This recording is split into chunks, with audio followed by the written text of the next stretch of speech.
Ah, Los Angeles, une belle ville située à l'ouest des États-Unis. Enfin, belle jusqu'à ce que Menendez mette ses pieds dedans. Quoi de mieux pour démarrer 2013 en beauté que la saison 2 des théories? C'est Aftermath, Express et Red qui ouvrent le bal pour ce premier épisode. Pourquoi et comment la Cité des Stars s'est-elle retrouvée dans cet état? Eh bien c'est ce que je vais tenter de vous expliquer tout de suite dans les théories. Pour vous situer dans l'espace, on va replacer les trois différentes maps sur un plan dans la réalité. Aftermath c'est le centre-ville de Los Angeles, il s'agit du point A. Express est une gare ferroviaire depuis laquelle on peut voir les buildings du centre-ville, c'est le point B. Et enfin, Red est une villa située dans les collines de Hollywood, elle est représentée par le point C. Depuis cette maison de riche, on a une vue magnifique sur toute la ville, mais qui serait assez dingue pour vouloir la détruire. Il s'agit de Raúl Menendez. Pour ceux qui ne le connaissent pas, c'est le grand méchant de la campagne de Black Ops 2.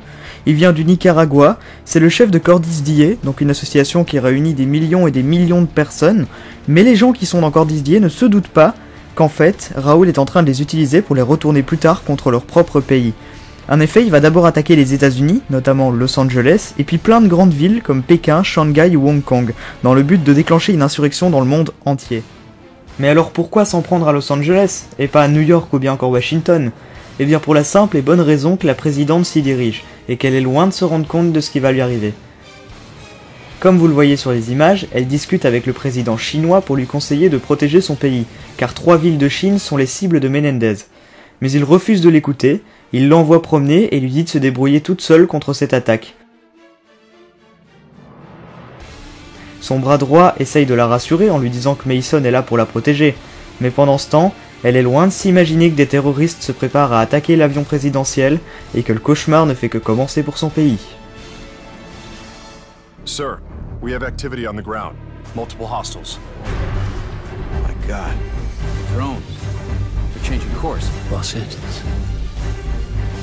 I knew it was too easy to crack this Delirium drive. He's targeting the president.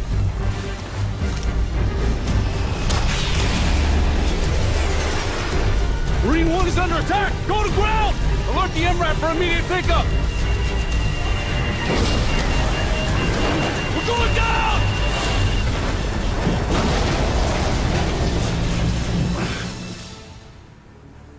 Avant de lancer l'attaque, Menendez a bien pris soin de détruire tous les serveurs américains avec un virus. En se mettant à la gare, on peut voir que Los Angeles est déjà en flammes et qu'il est 13h20. Vu le décompte sur les ordinateurs du centre-ville, qui affiche qu'il reste 1 minute avant l'explosion, on peut donc en déduire que l'explosion se passe à 13h20. On sait que la gare sera attaquée 23 minutes plus tard grâce au décompte présent dans la salle de contrôle. La gare explosera donc à 13h43. La situation est incontrôlable, Menendez contrôle tous les avions des États-Unis et les envoie directement dans le décor. Détourner tous les appareils ennemis afin de les retourner contre eux, c'est une véritable idée de génie. Et c'est ainsi que prit fin l'histoire de Los Angeles.